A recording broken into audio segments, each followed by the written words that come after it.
This is 365 Sports, powered by Sikkim365.com.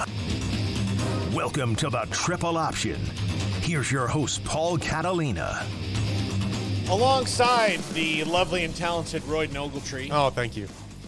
I'm Paul Catalina. Royden, good to see you. You were gung-ho to do a show last week, and we were in Las Vegas without you.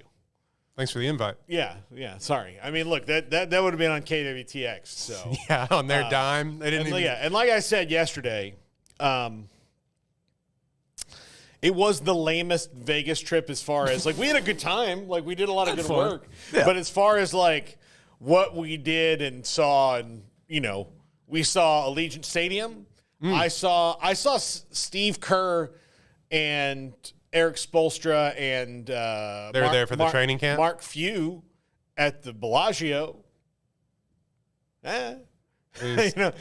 Thanks for ruining the Rockets' life. Appreciate it. I have this co-host, Royden. When he was about like 15 to 22, you ruined his freaking life every summer. I hope you know that. Yeah, there's an old SNL sketch with it was like a George Bush sketch and like a campaign thing, and he was like in the cafe, and he gets to Chris Farley. And Chris Farley just gets up and goes, "You ruined my life." That would have been you. My favorite one is, you want to say George Bush is number one? Don't use your middle finger. Okay. This was like early. Like, this is Dana Carvey, George Bush. Like, that George Bush. That George Bush. Because HW. Yeah, HW. Yeah, Farley wouldn't have been alive for yeah, that's true. W's run. So anyway, all right. I'm going to start out by addressing yesterday. I got fired up about the reporting of Florida State and the ACC and Clemson and the ACC and what that means. And like, people are like, they're definitely going to the Big 12. Well, they're not definitely going anywhere. And that was my problem, is like the Big 12, like there's reports that they expect them to be available. And look, Brett McMurphy, who we had on the show a week ago today, right? Yep. Yeah, we had him on a week ago today. And he's been out in front of realignment. He's been the best on it. He's well connected. And his sources are saying right now, and this is a guy I trust because eventually he'll go on record with what he has, that right now the SEC and the Big Ten have no interest in Florida State if the ACC doesn't collapse. That is a huge qualifier in this. People are like leaving that out. So like, here, let me explain what Brett McMurphy said today. FSU and Clemson right now don't have a for sure home if they leave.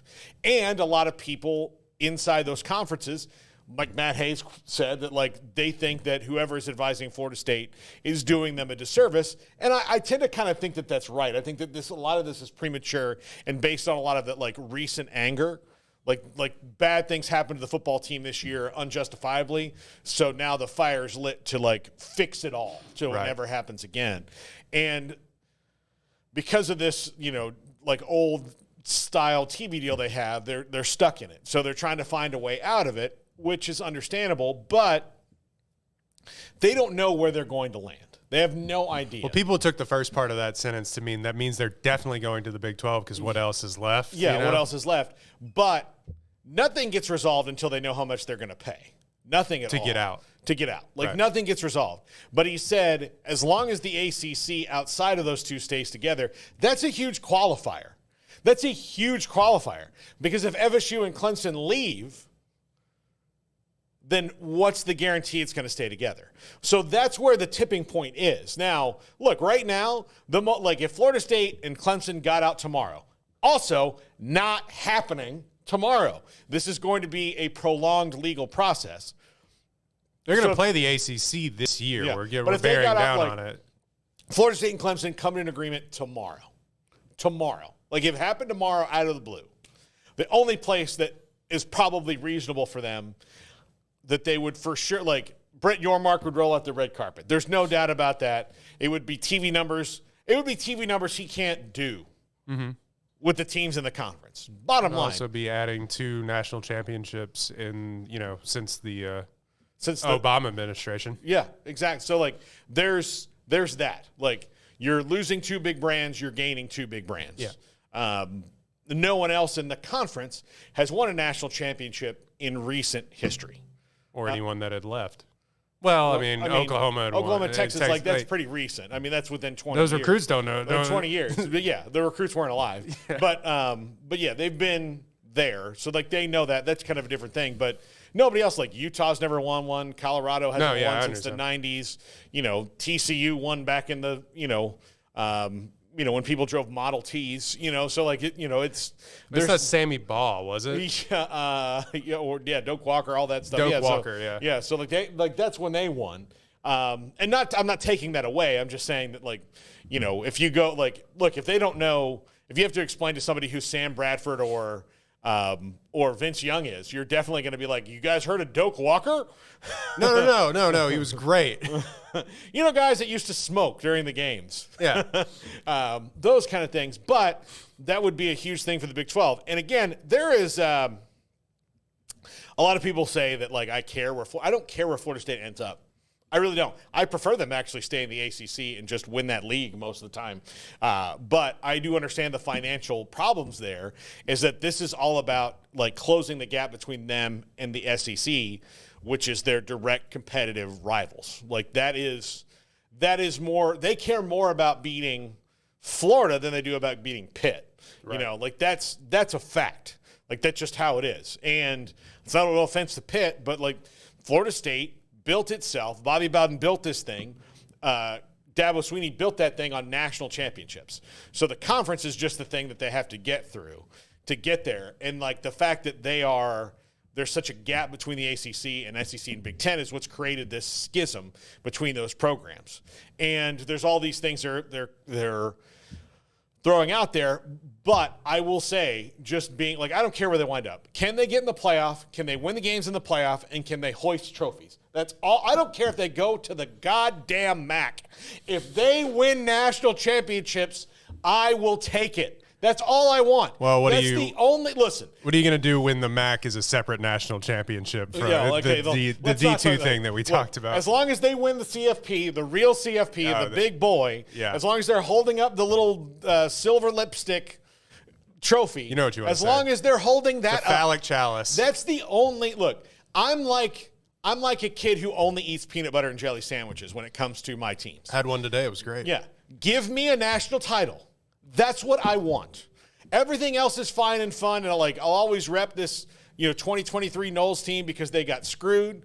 But the bottom line is, the ones I love the most are 1993, 2013, 1996, 1999, and 2013.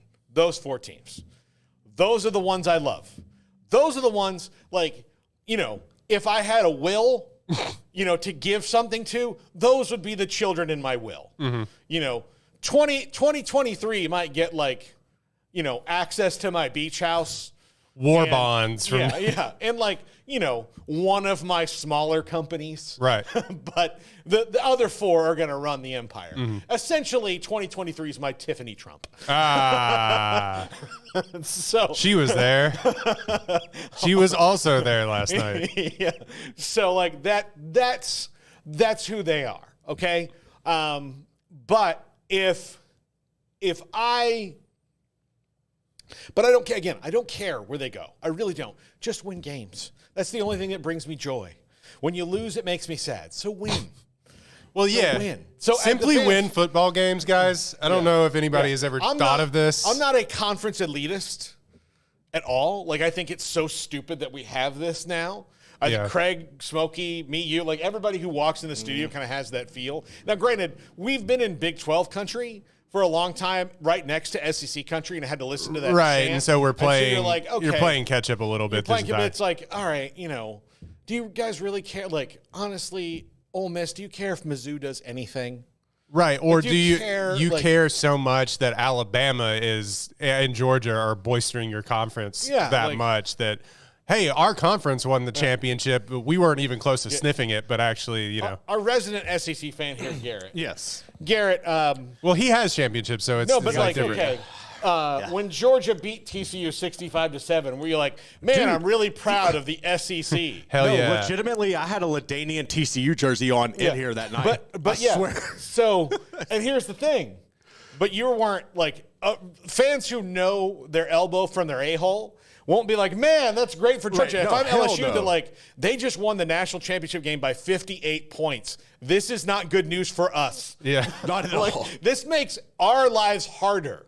I would like to have seen them, like, if they win the game, fine. But by 58 points, let's be realistic here. This is bad.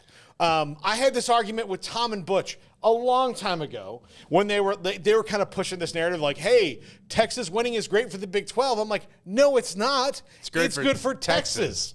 Because Texas isn't going to be like, oh, well, we won. Like, so you can recruit, like, so if I'm at Texas Tech or Baylor back in 2006 after that happens, and Baylor's in a bad way in 2006. I was there. Yeah. If I'm at A&M in 2006 in the Big 12, and they're going to be like, well, you know, Texas won the national championship, and you can play against them once a year. Yeah. Like, or I could just, they want me too, or I could just go there. Right. Like, yeah, but you may not play as much, but like, yeah, but I think I'm pretty good. You too can have one nationally broadcast game or probably regionally broadcast game on FCS Southwest. Again, it's not like it's not as good as everybody thinks. Now the SEC's done a great job of all these teams winning it over the last 20 years. Yeah. So it backs up their narrative. But again, if like other teams, but really, it's 4 teams, right? Well, I mean, like if you LSU, Georgia, Alabama, if you start Auburn, from and Florida. 1998 and Florida, okay. If you start from the BCS era on, you know, where like It's mostly SEC. it's, you know, Tennessee has one, Florida has Two. has 2, one right before the BCS and then the BCS. Then you have LSU, Alabama, Georgia with multiples. Auburn has one. You know, like you have all those teams that have won. Now, look, there's plenty more, and the majority of the teams in the conference haven't won one and are buoyed by this. Look, Alabama, if you take Alabama's, you know, like a billion out. Like changes the whole dynamic of where we're at right now. Then it changes a lot of things. Yeah, it's like if my grandmother had wheels, she'd be a bike sort of thing. Like you can't say substitute one for the other. But I do love and hate that argument of like, if you took out the best thing, they wouldn't be the best thing. Yes, but also you are kind of buoyed by. Yeah, I mean, like there's like Mississippi State is buoyed by the fact that in that conference revenue that somebody a few hundred miles away is dominating. Right. Again, Mississippi State gets the right to beat Alabama once every 20 years. Yeah. And like, you know, like everybody will talk about the night that they were in Starkville and Dak Prescott did an amazing thing.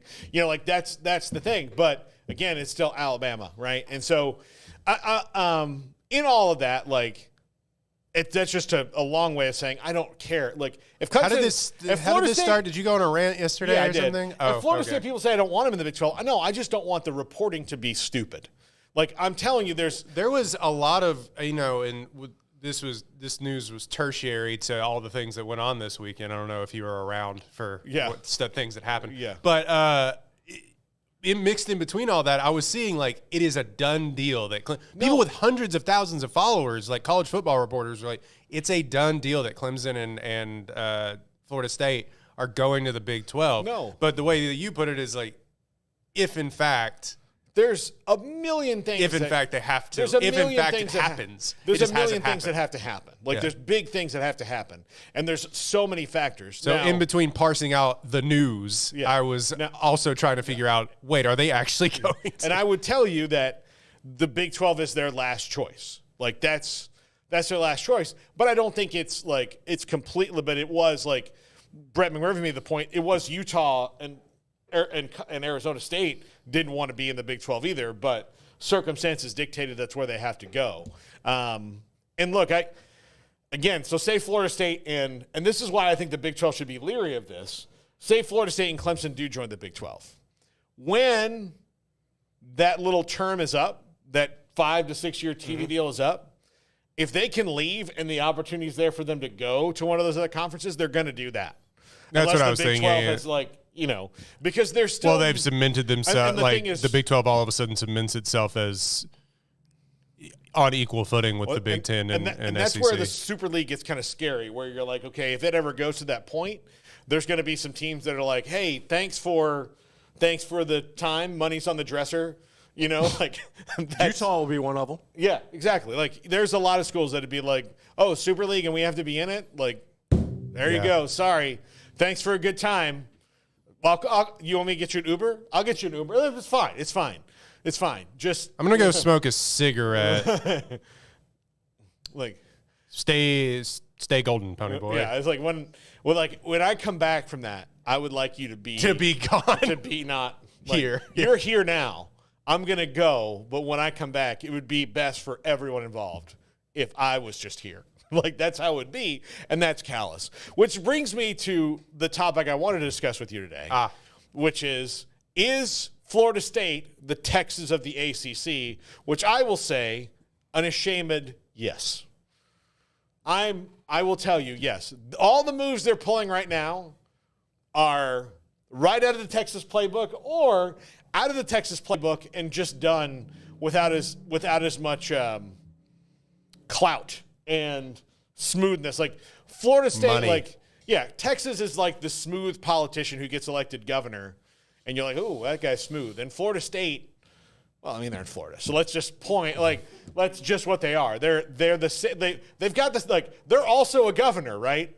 But like they're not DeSantis trying to run for president, but they're not a governor that's the same as the other governor, right? Yeah. Like Texas is smooth. Like everything they do and all the chaos they sow is pretty smooth. Like it's one of those things that you don't. It's like McConaughey trying to sell you a Lincoln.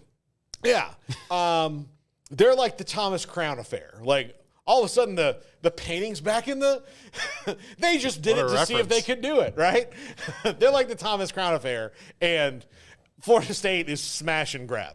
Like, that's what they are. They're just banging in and, like, making as much noise as they can and, like, everybody on the floor. Like, that's what they are.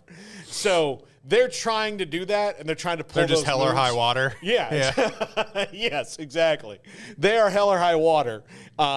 So in all that, I do think, like, their moves, and that makes Clemson the Oklahoma, because Clemson was mostly silent until they were like, oh, well, we can file suit We here also too. can do this. But they still, even in all that, Florida State's people have been much louder about this than Clemson. I thought you were going to compare them, like, historically. I thought we were going to do that whole thing. Like, adding Florida State, would you be in effect replacing Texas and Oklahoma with equal to programs? Yeah, I think monetarily, Florida State, no. But, like, on the field, yeah. Yeah. Actually, I mean, they've had the same amount of success in this century, right? If not more than Texas. Mm-hmm. I thought we were doing that. Okay. So I had prepared that argument. But being like, okay, sure. No, I mean, like, and that's a fair argument to even throw in the Big 12. Okay, Garrett, let me ask you this. Okay. You were shaking your head no. Well, go ahead, Paul. Ask your question. Okay. My question is, if Florida State and Clemson get to play the teams in the Big 12, which schools have the might to hang with them legitimately? I think, honestly, right now, Utah, Kansas State, your people who are at the top will be able to compete with them. I don't think that there's going to be this – I don't think there would be a year in and year out supposed gap, because I think that you got a perception gap with Texas and Oklahoma because of the stars, like the amount of 4- and 5-star players they would get. But developmentally, it never was there until this past year for Texas. I think Florida State and Clemson would always be on more of a level playing field, per se, than those two programs. My only problem with this debate would be, like, Royden, going with what you were saying while I was shaking my head, no, I think last year gave us a prime example. And I said this before the show. I don't know if we really know the true ramifications, because if Texas would have been in that exact same situation as Florida State, they're in the damn playoff. Okay? So I think if Quinn Ewers gets hurt, you mean? Yeah, I think they're in the playoff because you have Arch, right? You have Texas. I think that right there is the difference in Florida State and Texas, is they have the cachet behind it and the weight, whether that is right or wrong.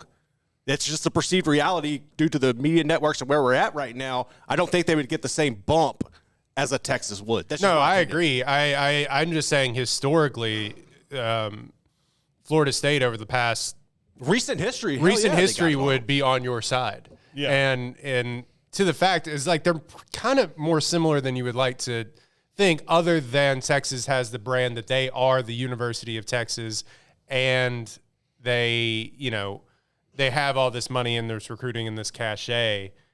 But historically, they're sort of similar programs in the fact, especially since Florida State has a more recent national champion. I made the joke earlier. Since the Obama administration, only one of them has a national championship and a playoff berth. Well, actually, sorry, Texas made it this past year. But I'm just saying, I think you would do no worse replacing, at least historically, through the lens of people who actually watch college football instead of the lens of people who count money. You would do no worse than replacing Texas with their Florida brethren, Florida State, in my eyes. Yeah. And look, the money and branding and everything. I mean, the branding of the Seminole is iconic also at this point. Maybe not as iconic as the Longhorn, but I digress. I just think that you can do no worse with replacing. They just feel so similar to me. It feels like you're not taking that big of a step down. Now, to your point of, is Florida State the Texas of the ACC currently? Yeah. It's not really that big. It's not that big of a debate. I'm more interested in what the ramifications will be for the rest of the ACC as a whole. Because look, Clemson and Florida State are gonna be fine. Yeah. Wherever they go. Yeah. Even if they go independent for 2 years or whatever, and say, we're just gonna play Notre Dame, whatever, and a host of other. We're gonna fly out to California and play the rest of the Pac-12 or what have you. I'm just making up scenarios. That was the thing with Texas and Oklahoma always too, is that they were gonna be fine. It's the Baylor's, TCU's, Techs of the world that then have to scramble to be like, hey, what about us? Even though we've been pretty successful over the past 15 years in football and other sports to that end, but this football drives all. I just think that I'm more interested, no offense, in what happens to NC State. Yeah. And the like.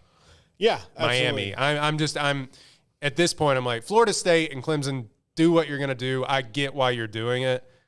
I was that way with Texas too, where it's like I wanted the Big 12 and the natural rivals of Oklahoma and the DFW pipeline and that the I-35 corridor of it all to stay intact. I love that aspect of it. But at a certain point, as I grew older and it had been going on for years, which it seems like it's threatened to be like with Florida State, I just, whatever, man. And I have to imagine that a lot of people on the East Coast, on the Eastern Seaboard right now are just like, screw it, bye. If we can go with you, sure, we may not like it as much, but I don't know. I at a certain point with the Texas and Oklahoma thing, good for you guys. 2 thumbs up. You did the thing. You did the thing that you were always saying you were going to do. Now what? Cool. Now we all have to, we're not going to sit here and grovel, And I think it's up to, if the ACC was in better hands, it would be up to that administration to be like, which is why I think, Yormark's done a pretty good job of sort of pivoting with all of this. Yeah. And where the ACC and where the Pac-12, which, by the way, that Pac-12 After Dark thing was the saddest thing that I've ever seen in my entire life. Where the ACC and now the Pac-12, they all kind of sat there with their, lack of a better term, with their thumbs in their asses and were just like, what do we do? They sit there almost paralyzed. And maybe they're a little handcuffed by what they can do. But what I appreciate about the Big 12 and their leadership was just like, see ya, bye. Okay, we got to go get Utah. Yeah. We got to go get the Four Corner schools. Mm-hmm. The ACC sitting here and being like, go, please don't, maybe don't, or buy. It's a coin toss with how they're. Yeah, absolutely. And I went on a long rant there, maybe to no effect, but I just think at a certain point, Florida State is pulling the big, Texas, we're better than our current situation thing, and I got to think that a lot of people, Duke, UNC, North Carolina State were just kind of like, now, whatever, man. All right. So there is another thing that a quote from the article that I thought was interesting was where, they're not acting in good faith with their own conference and all this stuff. They're chaos agents kind of a thing. Well, I mean, that's assuming that that's what they're going to be when they get into the conference they want to be in. But that's the same thing a lot of people said about Texas for years. And where did Texas wind up with a better deal? right? So Florida State does not have the brand power or the endowment like all these things of Texas. Neither does Clemson. But, again, I just think that when they're in the water, we can have a reasonable discussion about it. Like that's when I think the thing is. So, yeah, right now, that's not untrue. They are absolutely not being cooperative with their conference. And I don't think that they can do what they want. I still think they've gone about this in maybe one of the worst ways they could. But at the end of it, they're trying to close that gap. And maybe somebody needs to get loud about the rest of college. Brett Yormark told us last week that when the next TV deal comes up, that's when he's going to get loud. That's when he's going to get loud about the value of it. Because right now, he had to stabilize. Well, I think, and FSU and Clemson are far from the only malcontents in the ACC. No, right. There were 7 of them. The other 5 just didn't have the backing from inside their institutions or the confidence to know that they're going to land somewhere for sure if they break this thing up. And that's where the difference comes. But the half the conference or more is upset about their lot, and their biggest problem is that their commissioner has not addressed that publicly. He just let Greg Sankey run all over him and didn't respond until after when he was like, "Well, I'm flabbergasted." Are you, dude? Well, and are you? Come on. And that is where I would argue that Florida State and Clemson have a better reason to leave than the reasons that Oklahoma and Texas did. It's just like a zero, no one wins, like a zero-sum game in the ACC at this point because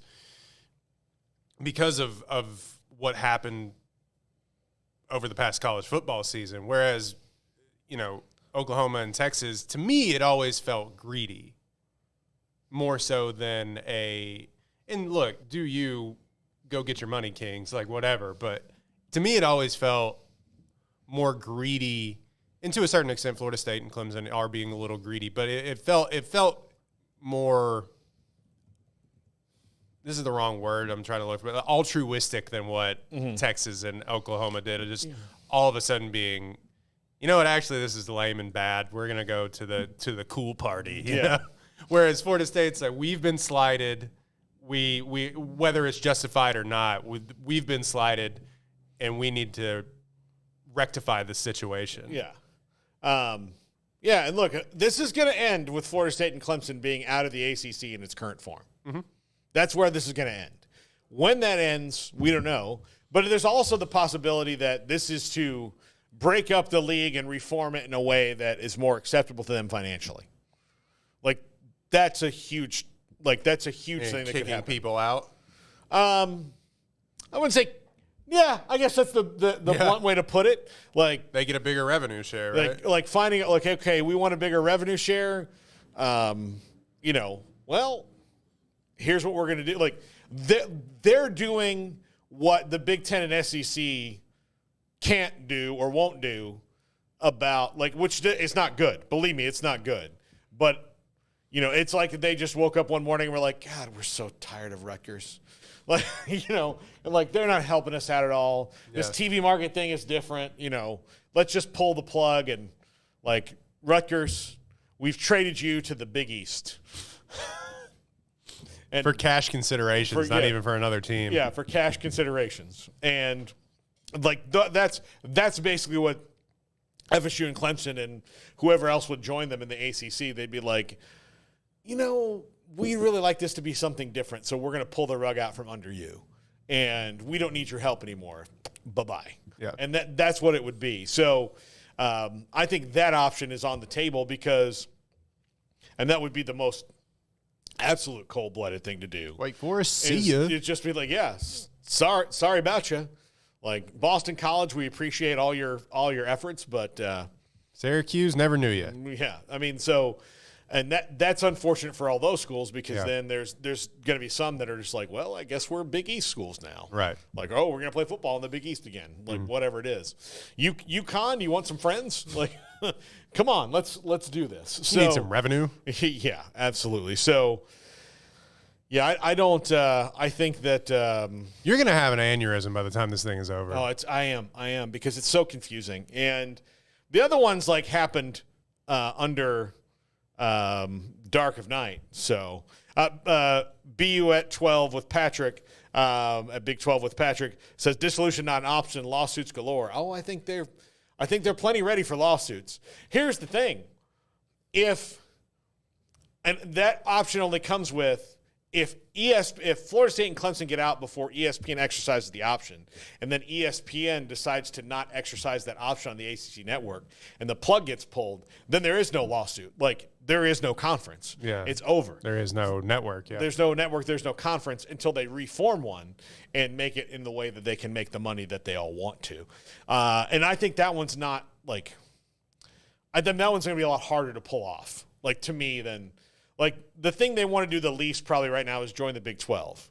And then they'd want to reform the ACC, and the thing they want to do the most is be in the Big 10 or SEC.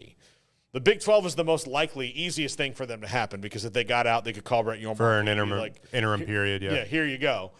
Reforming the ACC would be really difficult, and the Big 10 and SEC are such wild cards. So, but,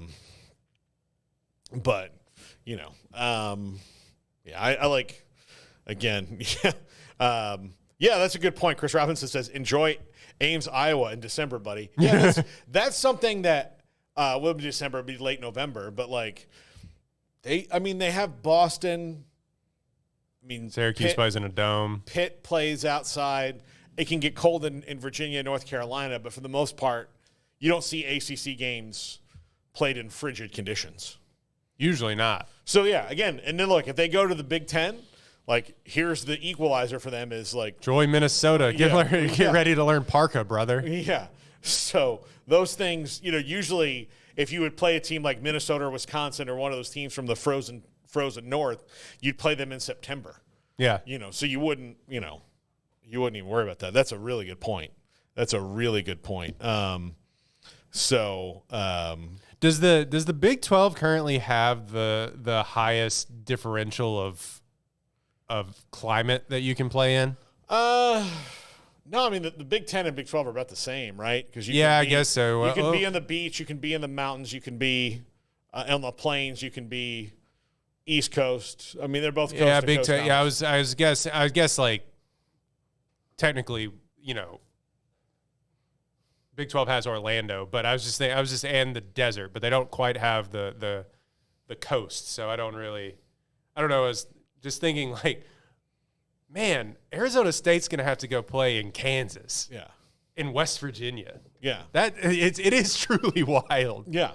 I mean, the thing is that before the teams in the northern part of their conference, like, yeah, you could wind up in Colorado when it's cold, for sure. Yeah. You could wind up in Oregon when it's in Washington when it's not great outside. But as far as like the bitter, awful weather, like that's pretty much reserved for the Big Ten. Yeah. Like more or less. Like, you know. So, welcome in to ESPN. It's gray outside. You know you're in Iowa. Yeah. So, yeah. Again, they wouldn't be playing in December. Everybody sees playing December. December is when the playoff starts. Yeah. That's when the champions. But it would be late November. Yeah. I mean, nobody knows what the weather's going to do anymore. Yeah. No, it is. When we come back, let's talk about SEC Media Days and make some bold predictions on the SEC this year, so we can stop talking about this Michigas. Big point. Big Ten, who has 100+ temps.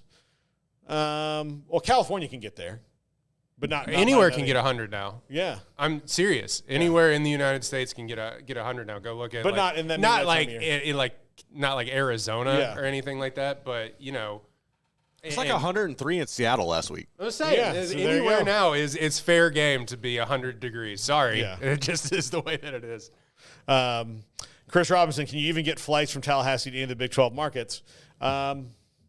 I mean, you can't get flights to a lot of the Big 12. Like, you can't go to Morgantown. You got to go to Pittsburgh. You got to go to Dallas, then get on a flight to Waco. There's no, like... Yeah. I mean, unless you have a chartered flight directly.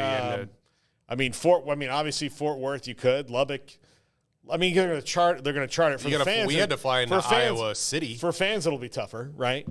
But, like, you can't fly into you can fly into Manhattan if you've got a charter, but... Yeah, so if you have a private plane, you can fly anywhere. I'm just like, to get on a commercial flight. But like when you went to Manhattan, you flew into KC, right? And drove?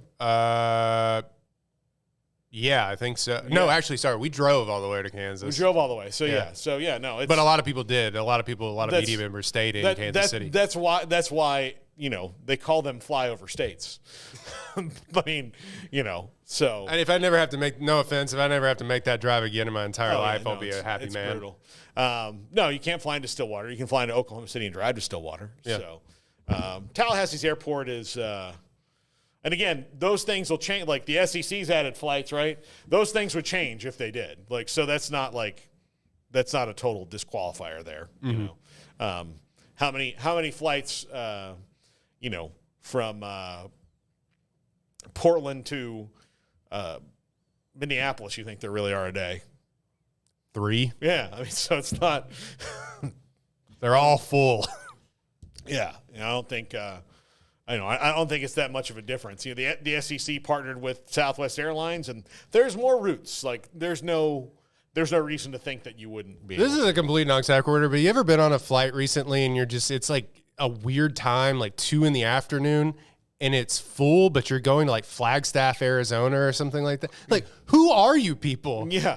Like you're not also there, but it's like, don't you have work? Like I thought this was a weird thing for me to be doing. Yeah, exactly. Yeah, I've been on a couple But you're flights also like all weird. I was on a flight to Providence one time for the NCAA tournament, and it was loaded.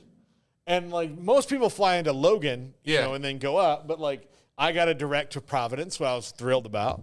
And so I remember like getting on the plane and being like, man, this is the smallest state. Like, we're going to be crowded.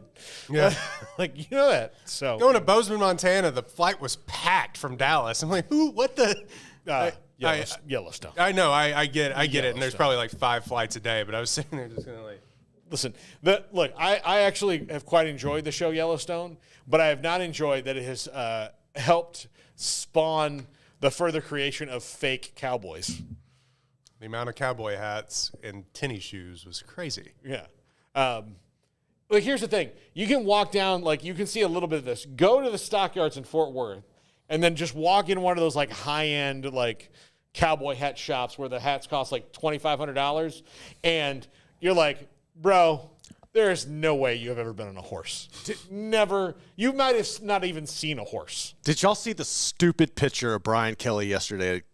On the he took another one? Pool. Yeah. Oh, yeah. It's bad. I'm not showing it to you on the break. It made me sick. That's the thing. When they show, like, I don't know if people in, like, other places do this, but, like, whenever there's a Cowboys game on, I don't think they do this with the Texans. They mostly show, like, oil derricks and stuff. But when the Cowboys are on, there's always B-roll shots on the rejoins of, like, Fort Worth, the cowboy, like a guy roping something, and all that stuff of like Texas, and be like, Dallas isn't really that. It's. I really want to know where the ranches are around the DFW Metroplex. Like especially real close to Arlington. Where's the big, Double J Bar 2 cow ranch? Yeah. Right here, we've been doing this for 200 years. It's 300 miles away. My grandpappy. Actually, it's in Abilene. Yeah, so. Yeah, that's exactly. Yeah, now Fort Worth has the stockyards, and Fort Worth still has that. But bottom line is, even Fort Worth is a little less of the It's still Cowtown. It will always be Cowtown, but they're not the Fort Worth Cowboys now, are they? Okay, that's just my point. They're the Dallas Cowboys. Anyhow, when we come back, let's talk SEC. This is 365 Sports. If your business is like most, you need things done quickly. But if you're still tying your critical applications together on multiple shared public networks, you've probably been feeling the slowdown. And that's no good for business. A private UPN fiber network can get you and your business moving at the speed of light. Whatever you need, we can build it. Internet, Metro Ethernet, Waves, dark fiber. We deliver custom private networks and are focused on business customers only. Our next generation 100% fiber optic infrastructure offers you low latency and ultra scalable bandwidth with speeds up to 100 gigabit to run your critical applications. Your connection won't be limiting your performance anymore. It's diverse and scalable, so it can grow and change as your business grows and changes. And with a secure carrier-grade private network, you'll have all the reliability you need. Contact UPN today to learn more. Fast just got faster.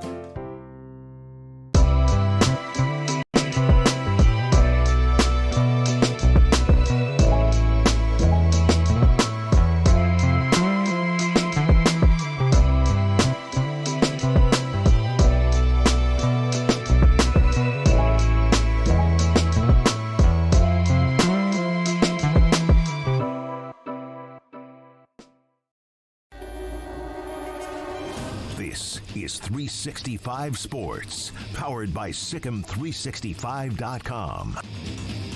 Welcome to the Triple Option. Here's your host, Paul Catalina.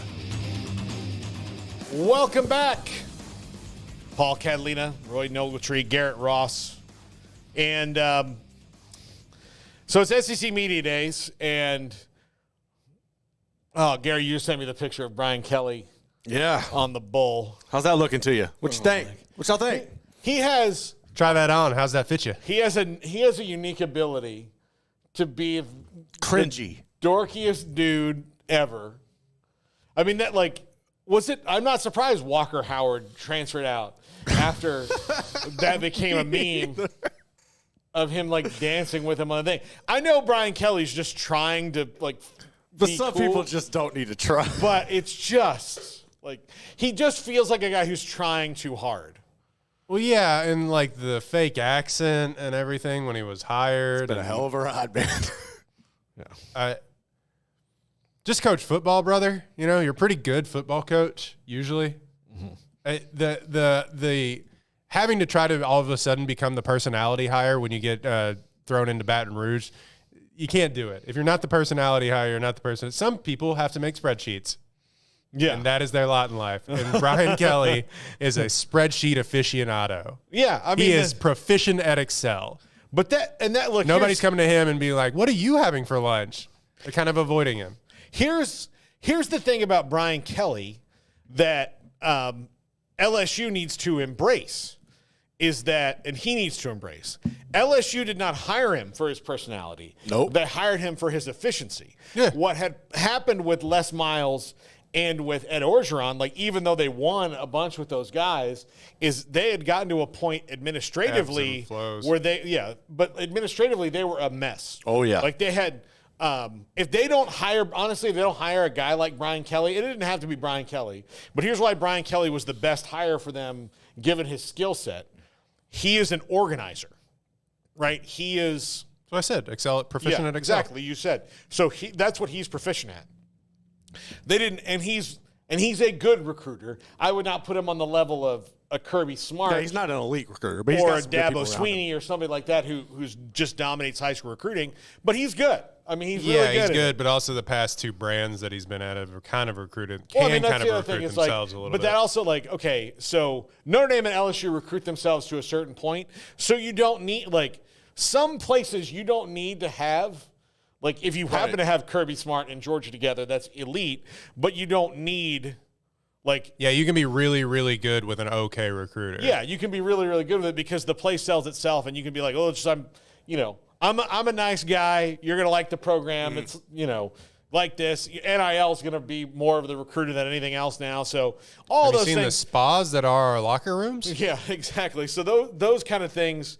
But, Brian Kelly just tries so hard. And it does feel like a divorced dad trying to reconnect with his teenage kid. That is so spot on. It's hey kids, I don't know if you know, but I got tickets to the Kanye West concert. Are we fans of Kanye West? Dad, he's a Nazi, allegedly. So you don't want to go? Hey kids, I know that you liked Avengers. Want to go see Captain Marvel this week? No! It's Not once. Stupid. It's stupid. He does have a lot of divorced dad energy. That's the best Brian Kelly thing that I've ever heard. It's just how do you do, fellow kids? Just exactly. Like calling up people, going like, "Listen, I got to get tickets to this Taylor Swift concert," and like, look, I don't know what to do. Like, it's like, well, I can't afford. Like, my wife's cleaning me out. I can't afford $700 a piece. Like, do you have somebody who can just give me face value, please? Like, my kids hate me, and I just, call me a nerd to my face. You know what that means? Yeah. Guys, you're so lame. I hate coming here. That being said, I think LSU's going to have a good year. Yeah, I do. You're right. Yeah, I think LSU's going to be good. Pretty okay. Garrett Nussmeier. I like him. A bit of an unknown quantity, but seriously, he was a very highly recruited quarterback, and he sat and waited. I think that's because his dad, has been a coach in the pros in the NFL for a long time and been like, look, you can hop around to keep trying to find a place to play, or if you're going to play by the time you're a junior, that's probably the best for most people. And here's the thing, that was how it used to work. Like, you would have to sit for a little bit and grow into your body and get reps. And the only reason you'd play if you were a true freshman is if your name was Bo Jackson or Herschel Walker or Adrian Peterson, right, or, you're some sort of super stud where, like, we got to get this dude on the field. Yeah, but he's a superhero. Yeah, absolutely. But outside of that, like, he could be a superhero, but right now, we've got to train him how to fight. He's got to learn. Can't just go in guns blazing. The only time I remember a true freshman this isn't true, but when I was growing up was Robert Griffin III, and that was only because it was still a 4-8 team, but that was only because Kirby Freeman got hurt or whatever, and they just didn't have the talent, and it was like a injection of talent to throw that kid in there. All of a sudden it's, okay, well, we have something here. But yeah, starting a true freshman quarterback was unheard of. Mm-hmm. Now it's like, hey, I have to come in and start at least 10 games or I'm going to transfer. Yeah. Yeah, I mean, those things. What happened to the game I love, man yells at cloud. But I'm just thinking, I agree that playing by the time you're like a redshirt sophomore, probably not a bad idea. No. And also because then you just jump to the NFL if you're good. Yeah. No one's stopping you then. And look, now with revenue sharing, I hope that helps that out, where guys who are I think it will going to be good will sit and wait and become better players as opposed to just trying to find where you're going to play, because at least you'll have a decent share of a lot of things, right? But yeah, I do think that there's a good shot that that they're quite good this year. And I think that the biggest thing is Brian Baker needs to figure out Harold Perkins. If that happens, then the plan with Perkins is he's bulked up now. I think last year he was playing at like 210. He's bulked up over to 230 right now to absorb the blows that he's going to get at the inside linebacker position. I think being able to utilize his athleticism with that size, with what Blake Baker can do, will be the difference. My thing is he's got to get the help on the back end because they were really atrocious in the secondary last year. That's why I brought that up with Billy Embody the other day. It's like, how are you going to address that? You got Major Bird and Sage Ryan, but you don't have those dogs. So being able to do that, compliment him on the back end, get some pressure up front, they'll be okay. I mean, it's just I just think that right now, Ole Miss is better than them. I think they can lose to Ole Miss. I think Texas is ahead of them. Georgia's ahead of them. So we'll see how it plays out, but they're definitely going to be fine. Yeah. Yeah, absolutely. They're going to be fine. I think, you just have to do better than 108th nationally in defense, and you'll be a little bit better. Yeah. Like, I think Georgia and Texas right now are the for sure class of the league. Should be, yes. I think Ole Miss is the next, this is their opportunity. Yeah, this is their opportunity.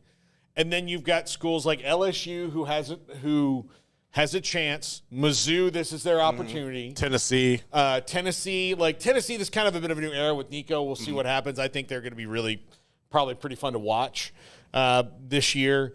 Then you've got a lot of things that to me are nebulous, like A&M. Like A&M is going to play a lot more efficient. I don't know what that means. I don't know what that means for, if they break out of the 7-5, 8-4 rut or not.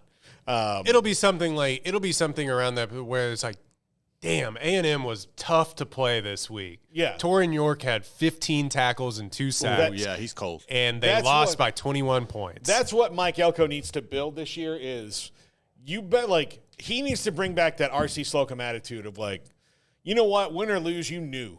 Like, you felt it. Yeah. If you got in a fight, you're going to know that. This is what my dad always told me when I was growing up. He's like, don't fight. But if you get in a fight, they better know that you were in a fight. Yeah, yeah, exactly. And it's like, you may get your ass whooped, but they're going to know you were there. Yeah, absolutely. So, but yeah, and then there's, like Kentucky, I think should be fine. Vandegrift is the quarterback there. I'm curious to actually see Diego Pavia at Vanderbilt because he was really good at New Mexico State. Was it New Mexico State last year where he was? Or New Mexico? I think it was New Mexico. Yeah. Or Diego Pavia, the transfer quarterback, like he's a gamer, and he's different than anything they've had there in quite a while. So I think he's going to give some people some headaches. Although I'm not predicting Vanderbilt to be a surprise team, but year one of Jeff Lebby, we'll see how that goes. I think he'll be fine at Mississippi State in the long haul, but again, it's still year one. Arkansas, I think, is probably going to be looking for a new coach. I was going to say this. They're going to go like 4-8, and they're going to have to, which stinks because his alma mater, but they're going to have to fire him. But there's a bunch of teams that like they could turn it on. Like you mentioned Oklahoma, LSU.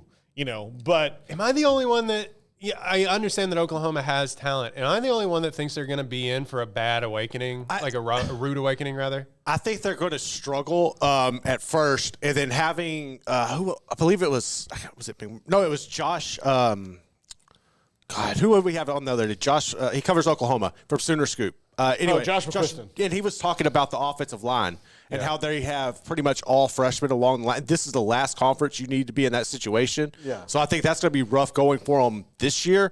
But I think they're going to adapt to be able to bring the bodies in, like they did with addressing it through the portal with the kid from TCU. So it's going to be there. It's going to take some time, but I don't think they're going to have the immediate success that Texas is perceived to have. Well, down the line, I think Oklahoma will be fine. I just think if I had to pick of the two that weren't going to be successful year one, it's definitely Oklahoma. Right. And there's a reality where it goes sideways fast that I don't think a lot of people are talking about, where, they just don't have the bodies or the numbers to throw at. The real thing that plays in the SEC more so than any other conference, and to the Big Ten at the top of the Big Ten to extent, is the depth, the sheer amount of just dudes you throw out there. Our 5-star went down. We threw our freshman 4-star out there, and he's okay. Yeah, he's above. His war is won. Basically. So the biggest storyline for me to watch this year is that Billy Napier gets fired. That's the biggest storyline in the SEC to me because Florida fans I didn't even mention them. McLean, right? Yeah. Florida fans are not happy. Yeah. As of currently positioned. Yeah. As of recording at 1:51 today. Well, they're not going to be happy until they win games. And, I do find it interesting that there's this whole big push about like, hey, Graham Mertz was 21 touchdowns and 3 interceptions last year. That's a great ratio. And this many wins. Like, okay, so let's not that's I think a lot of that comes from Pro Football Focus. I really do.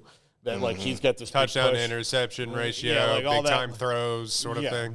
That. And he in his tenure, he's had Ricky Pearsall. Who else? He's had another couple dudes there and first round draft picks. Yeah, I mean guys who were really good. So Pearsall, I'm telling Ricky Pearsall will, especially with Brandon Ayuk. Yeah, I was going to say he just requested a trade. Maybe getting traded that could be a guy who has 75 catches his rookie season. Can we get to? I know we were talking about what the SEC is going to be. Can we get to your game while we have time? Or is it going to take too long? No, it's going to take too long. We'll have to do it next week. But dang it. Yeah, well, let's workshop between you and me, and we'll have it we're going to come up with a game called Who's the Worst. Oh, it's called Who's the Worst. Hopefully not out of the two of us because it would be me. No, but who's the worst? We'll just pick Jack every time. Right. So even though that would be mean. So. No, but back to the the Florida thing do we feel like DJ Lagway is going to play this year if in a desperate attempt. If DJ Lagway plays, there's a myriad of things that have happened. Graham Mertz has gotten hurt. They've lost a few games, and why the hell not? He's already been fired. Yeah. You know, like all these other things. But he hasn't gotten like a reasonable amount of time based on, I think, what he thought his plan was, Billy Napier. But and the NIL backfired on him. NIL completely backfired. Like, all these things have been bad. The Jaden Rashada thing, bad.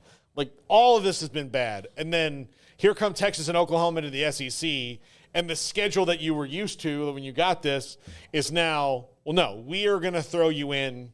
It's almost like the SEC wants him to get fired so they hire somebody else, because this schedule is cruel and unusual punishment. It's like they've usurped him somehow. Yeah. And in like a Game of Thrones style execution. Can I ask you while we're here, can we talk about the Dave Aranda comment? Oh, that he made to us about paying players? Yeah, sure. If you what is your question? My question is, duh?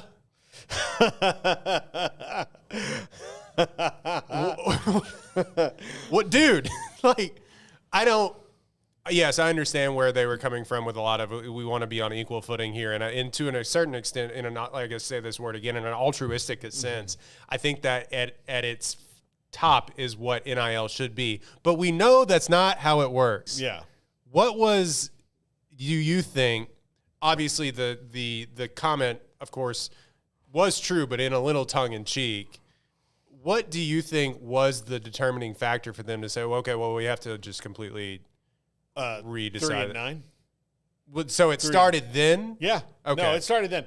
Dave Aranda, or it probably started before they actually got to 3-9. It was sometime in the middle of last season where it was a stark, hey, this is not working the way that you want it to work. And while you were Altra, what happened there? I don't. There's like coffee grounds or something. In this. Awful. This is not working how you thought it would. Like, while your plan seems good on the surface, like one of those things that seems good on the surface, it's just not good in execution. And the only way that Dave Aranda's plan of everybody gets paid the same would work is if every other school agreed to that. Right. Like, it's kind of like one of the things where, like, you know, some stupid hippie will come to you like, listen, man, here's why communism will be awesome. And you're like, okay, communism only works if we all agree, all of us, every single person, that no one is in charge. That no one is in charge, and, like, this is how it works. It's all equal. And that's not human nature. No. Because here's the thing. All that's going to take is one person walking in and, like, pitting people against each other. I'm more hungry than this person is. Yeah. And then eventually they're at the top running everything, and you're, like, standing in a bread line. Yeah. So, like, yeah, okay, all these ideas are great hey, the government should just pay for everything. All right, well, that's great in theory, but in practice, doesn't really work, does it? Yeah. You know, like, because what'll happen is a greedy person will be like, oh, the government's just going to pay for all this stuff, then I'm going to, lobby my congressman to make sure that I get all these contracts, and then I'll be the government agent who, I'll be the private person who does these things, and then you can't get the thing that you wanted. Yeah. So, like, again, all that stuff sounds great in theory, but in practice it's impossible because of human nature. So if you have everything that was equal, and that's what they were trying to do, and it was like noble. I said, in theory, the NIL thing would be that, but it's not, because when you have, like, Lamborghini U down in Austin, like, saying, come here, make the bag, you can't do it. Yeah. You can't do it. And I never understood why they were trying to do that.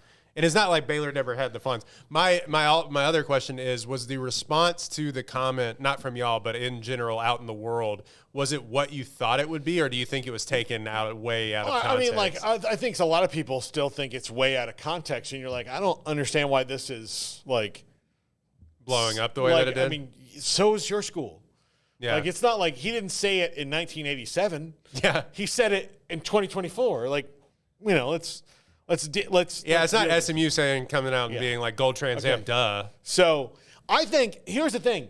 Dave Aranda was, like, doing NIL in the transfer portal in that kind of way, and it's kind of similar to Because I promise you, like, there's a lot of coaches that called up Dabo Swinney and were like, finally somebody said it about the transfer portal. Like, I'm with you, man. I'm with you. And then Dabo Swinney's like, damn right. That's right. I'm the leader of this movement. And then he's Will Smith in the Fresh Prince of Bel-Air house going like, oh, okay. So now he either has to admit he's wrong or completely stick to his guns. Yeah. And right now he's completely sticking to his guns. And we'll see how that goes for him. But, like, it's one of those things, like, you either have to commit, because I'm sure there's tons of coaches like, I'm not going to use the portal. I don't need the portal. I'm not going to do that. You know, Georgia won their first title without taking anybody from the portal and made that like a thing. We're like, yeah, but they didn't have to. Like, year one, they didn't have to. And then what happened year two? Some of those guys, like their third string wide receivers, are like, well, I can go start. First string somewhere, yeah. Or the best wide receiver at Mississippi State, what's his name, that's on the team now. Then the best wide receiver at Mississippi State is like, hey, it sucks here in Starkville, and Mike Leach is gone, so I would like to go win a title. And you're like, Dominic Lovett? No. Is that his name? Look it up. Well, whatever. But, like, yeah, you know, like, okay, I'm going to go from Mississippi State to Georgia. It's not like Kirby Smart's like, oh, no. I don't believe in the portal. He's like, oh, okay, I'll make this work for me. Yeah. As opposed, like, well, that's the thing I don't get. Like, you're telling me, Dabo, you didn't get, like, really good players calling you up going, like, hey, can I come to Clemson? Right. Why would you say no to the good ones? Yeah. You don't take a lot of them, but, like, guarantee you there's some good ones. And be like, man, I'd love to go play at Clemson, maybe win a title. You know, that's one thing that I will say about Aranda, you know, and a lot of people will either take or leave this, but he is the first coach that I think that is really honest about when he has messed up. Whether you like it or not, and whether you wouldn't want him to admit as such is one thing. But he's just like, yeah, we didn't do it right, and now we're going to try to do it right. And it's annoying to a lot of fans that you weren't doing it right in the first place. But it is refreshing to me, in a sense, to get that comment, and you know, because it's true. It was the most true statement that I'd ever seen, and it also is funny that it also coincided with them landing 2 4-star prospects when they hadn't landed 4-star prospects in like 3 years. Yeah. I found that interesting and funny, but I thought the comment and the response to the comment dominated my feed, but it was hilarious to me. Yeah, absolutely. When we next see you in an hour, and Royden, thank you, we get to talk about the SEC kind of telling the Horns, you're not getting a flag anymore. Oh yeah, I love that. I can't wait for the people who came at me the last time. You know, like, oh no, this is everybody else. Like, well, no, it's clearly you.